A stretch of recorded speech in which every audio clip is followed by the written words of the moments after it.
Hey y'all, welcome to another episode of Carry On. In this episode, we'll be taking a step back in time and exploring all things museums in Louisiana's Bayou Country. First up, the Regional Military Museum.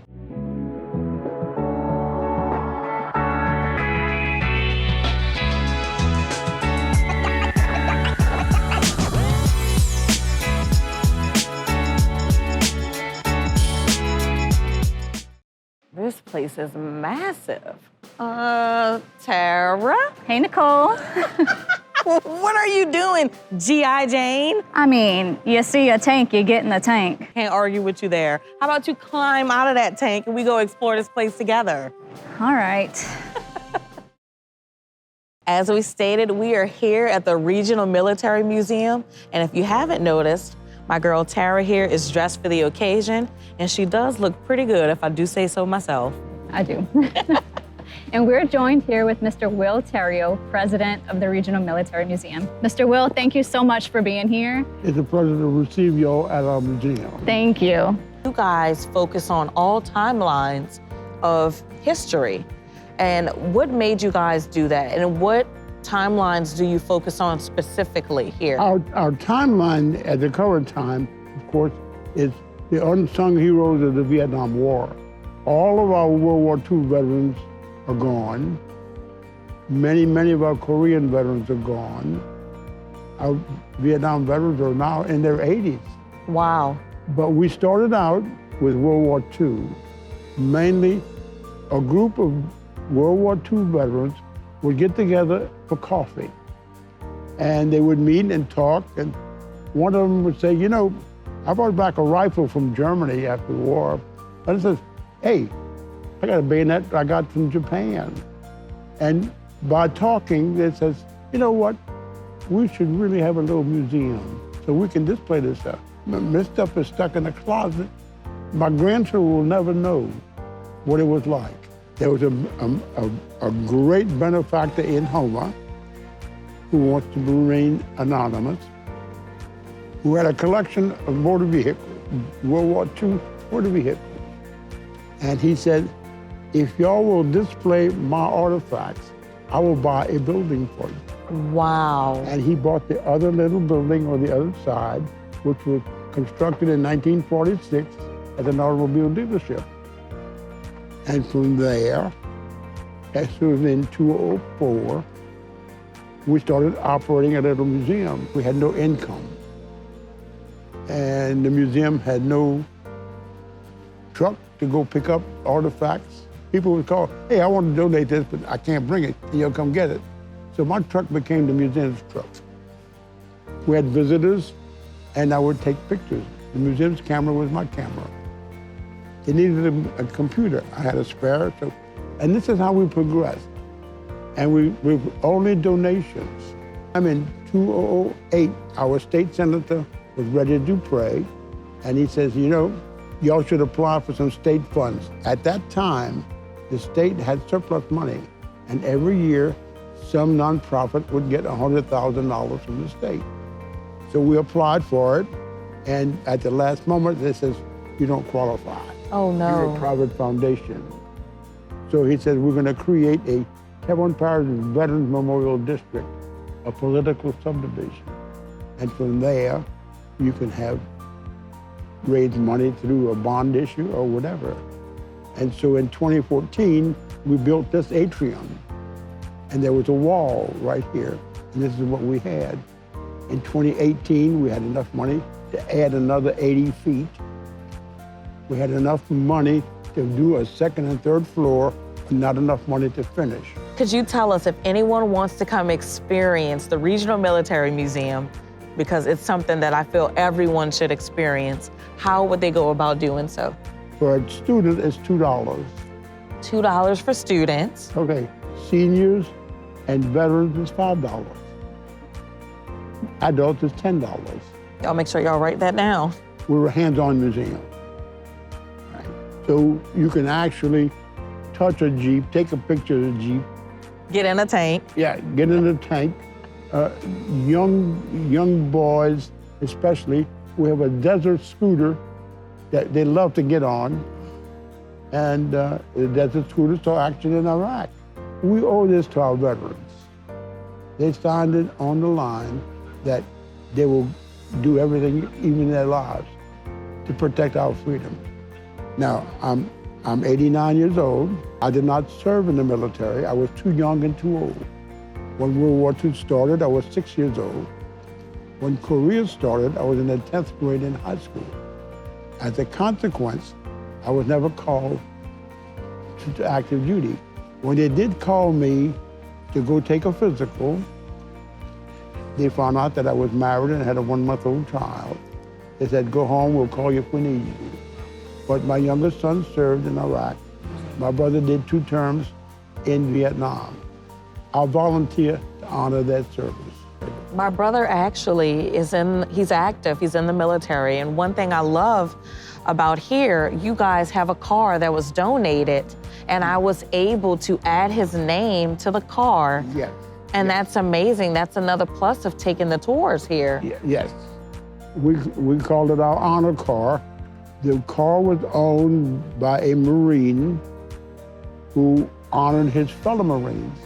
He had 600 names on that car, and he passed away.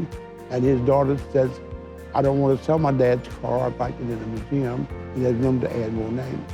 We now have over 2,000 veterans' names in that. If someone wants to donate, because we know it takes money to run such an amazing facility like this one, how would they go about doing so? One phone call away. Well, thank you, Mr. Terrio, for being here with us today. We really appreciate everything you're doing here in the community. If you guys have time, make plans to stop by the Regional Military Museum, and we'll be right back with more on Carry On. Welcome back. Here we are at the famed Pink House, better known as Southdown Plantation and Museum. That's right, it is a stunning 19th century sugar plantation that preserves history, and every room tells a story. You ready? Yeah, let's go. All right, we are here in the beautiful Mardi Gras room of Southdown Plantation, and I am joined by Helen and Debbie to talk a little bit more about what this plantation and what this museum has to offer. Ladies, thank you so much for joining us today. You're so welcome. Now, Helen, you are a tour guide. Yes. First question I have is, what is the significance behind the pink of the house? Why is it pink? The pink of the house, terre brune, we know, is a French word for good earth. When this house was first built, the Miner family wanted to build it out of brick. So in order to build their brick, they had to use the dirt that we have here on this property. And the dirt has a great mixture of magnesium and iron plus clay. So in order to build their brick, they did not have to add any other mixture. They did not have to add straw or anything to it. All they did was build a large outside oven, which is called a cline, and whatever size brick they desired to make, which were 18 and 12-inch brick. And they would put this dirt in the brick molds and bake it in this outside oven. And of course, it had this orange tint to it. So when they painted the house white, well, that orange tint began bleeding through the white paint. So when Henry Miner built the second story in 1893, he painted the house pink. And so when they went back to renovate the house, they went back with the original pink color and the green trim as well. So that's interesting. So it started off as like a reddish brick color, Correct. painted white, and it kind of seeped through to the pink that we have today. Right. That's fascinating. Now, Debbie, can you tell me a little bit more? I know we're here in the Mardi Gras room, but what other topics does the museum cover? Well, we have an Indian room, indigenous people. We have a history room.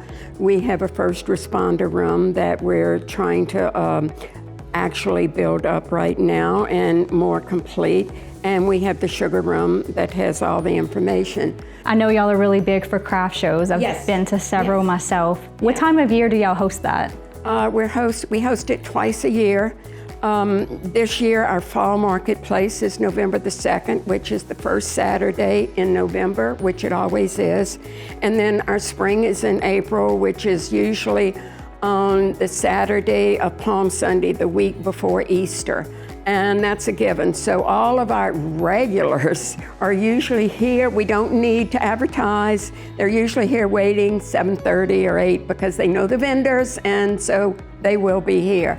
We're in the process of beginning our planning for the November show, probably in September. Very nice.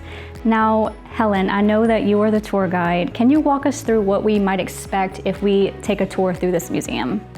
Well, we start off giving you the foundation, how this land was first given from the Spanish governor, which was in Natchez, Mississippi. And it just gives you the history of what was the first crop that was planted here, which was indigo. And then we go into the process of the next owner, which was Jim Bowie, which a lot of people don't know that Jim Bowie lived here for 7 years. And then also he did establish this as an indigo plantation. And then the land was sold to a William Miner. And that's when they went from the indigo to the sugarcane. So we give them a little history about that. And then we come into the house and we'll talk about the sugarcane, how it's being planted and raised today, how it's still, a crop that is being used as far as the parish here. The refinery, we talk about that. That was the last refinery that was in Terrebonne Parish. So even though we have a lot of sugarcane, it's taken to Lafourche Parish. So we kind of give a history of the sugarcane. And then we'll go into the different rooms and we'll talk about what the rooms were used for when the family lived here. And then we show exhibits that are there. We talk about the family. And then, like she said, we have the Native American room, the Houma Indians, which that's where Houma got its name, the Houma Nation, which means red. And we'll talk about their part that they played here throughout the bayou areas. And then the history room, I know they interviewed 80 people in order to get that history room precise for Terrebonne Parish, how Terrebonne Parish got started. Yes. And of course, we come into the Mardi Gras room. And there's a lot of people that come here that have never been to a Mardi Gras. And so we give them that opportunity to have a picture taken. They wear the crown, the umbrella, and just kind of give them a little sense of being in the Mardi Gras. And then from there, we'll go on upstairs and continue our tour.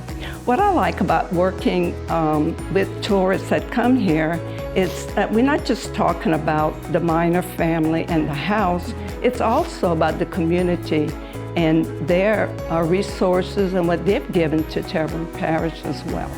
When the Miner family were living here, of course, they originated from England. And of course, that's why we have the turret rooms that are in front of the house, that castle look, which the house was known as the Chateau de Bayou, which was the castle of the Bayou. They did bring sheep here from England. They were a low-legged sheep, and they were here just to maintain the grass. They would not eat the sugar cane, but they would just eat the grass or the indigo as well. And so they were called Southdown sheep. And that's how we got the name Southdown. So that's pretty interesting. That is interesting. And I know that you offer Cajun French when you do these tours for our people, our visitors that come in that speak French. Think you could give me a little line? I just want to say, si tu viens ici, tu peux faire tour en français ou tu peux faire tour en anglais. Which translates? Which, if you come here, you'll be given a tour in French as well as in English. That's amazing. Well, thank you both so much for joining us and sharing all this great knowledge about the history of this home. Welcome back. We are on our final stop of our museum tour today, and we are here at none other than the Finding Our Roots African American Mobile Museum. And we're here with none other than the owner, founder, and creator, Miss Margie Scobie. Miss Margie, thank you for joining us today. Thank y'all for having me. This museum is, I can't even put into words how monumental it is. You had the museum, and now you have this mobile museum that came into fruition after Hurricane Ida, correct? Correct. Tell me a little bit about that. Well, first and foremost, when you've been put out of pocket, you don't know which way to turn. Clearly, we all go down in prayer, at least I do. And oftentimes I wondered how we can go by doing it. And of course, once again, God gave me a vision and to fulfill my desires. And so going through Facebook, I kept seeing African drums, African this, and mobile units. And it's like, I don't want mobile units, I need African stuff. Mobile units kept popping up, and then it came to mind, mobile units, and that's how we got it. After Hurricane Ida, correct? Oh my goodness, and you've had so much success with this museum. Yes. So I want to ask you, what sort of history can one expect to see and learn about when they visit the Finding Our Roots African American Mobile Museum? Well, actually, we go from we go from slavery to early life into the present time. So basically, when you first walk in, you're gonna actually get introduced to where we came. Many of us came. Many of us was here already, but those that came in from the coast of Africa, we talk about that. And then we talk about when they became enslaved people. And then from there, we move on to every section, which is early life reconstruction, military, and religion. And what made you get into this? What made you say, you know what? I want to be a founder of a museum, an African American museum at that. First and foremost, in the African culture, in many of the African culture, you have no choices if a grandparent chooses you to be a griot or griot. So I was chosen. That means someone that collects the story, tells the story, and preserves the stories. And so she imparted all of that, her knowledge into me. And of course, it had me, it was trapped inside. So I had no choice in the matter.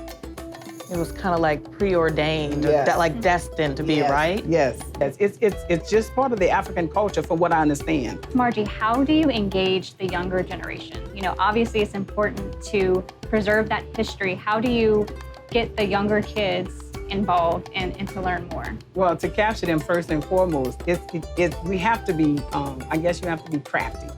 One of the things is once they walk in, I'll tell them, like, look at this drum, you guys, you like this drum? And clearly they get the beat of the feel of the drum, and we'll give them a smaller drum so they can feel. We kind of go over the history and then start to tell them. We give them interesting things about, for instance, how the blacks brought in okra and watermelon seeds and all these things on their parts of their bodies. And then we also engage with singing and songwriting. And then many of them, they're intrigued about what goes on in early life. So what we do, we teach them on, the eggs and the potatoes and what happened. And then also, that's how we engage them. We get them in. And I love that for that age group, it's not all the negative. You show them, like, even during these times, the family unit was beautiful. And you got to learn how to cook. And what are some of the dishes they would cook back during those times? They cook gumbo, black-eyed peas. The okra gumbo, the black-eyed peas, smothered okra. Ooh. I think that was one of the best things. We still enjoy today. All cracklings and, some of the leftover foods, they were very inventive. They were very knowledgeable. And so they would make things like, if they would skin the hog, they would make cracklings. If they would take out the intestines, they would make chitlins. So anything that was left over, they had to find a way, and they did. So, and a lot of times the children, they're excited about that. They want to know, what do you mean, a hog? So things like that, it kind of brings them to the, We were just at Southdown Plantation and Museum, and one of the things we wanted to know from you as an African-American historian is, how do you go about navigating getting people to engage and want to learn about their roots when some of those roots may be hard to look back on? How do you get travelers to want to come to these plantations and visit and learn about their history? Well, once they go through the museum, or even when they first walk in, you can pretty much tell by the excitement.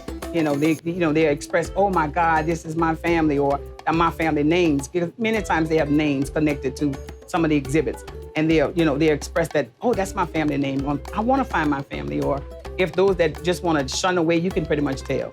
So that's how we get them to engage, and we offer, would you like to get your family history? Things like that. So yeah. You just accept who wants to learn it, and you embrace it, and you teach it, basically. I love that, yeah.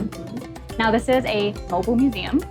I know you cover the Tri-Parish area, but why do you think it's so important to Terrebonne Parish to have a museum like this? Well, because we as an African-American community and Black community, we've done so much for the parish. Actually, African-American built this parish. When you're talking about the roads, the street, the bridges, the waterways, the African-American, it was done on the backs of the African-American or the Black people. So I think it's important that our history be told and celebrated just as well as anybody else's. This museum is filled with incredible artifacts. Is there one that is like most special to you? Yes, that's this African drum. It's a traditional African ceremonial drum. And of course, I had to call around to find out was it authentic, and sure enough, it is. So yes, it came from the continent of Congo. And so yeah, they used it to perform ceremonies. Well, Miss Margie, thank you for filling us in. The next time we're rolling down the street, we're gonna be looking for the African American Museum. Thank you guys for tuning in for another episode of Carry On. We'll see you next time.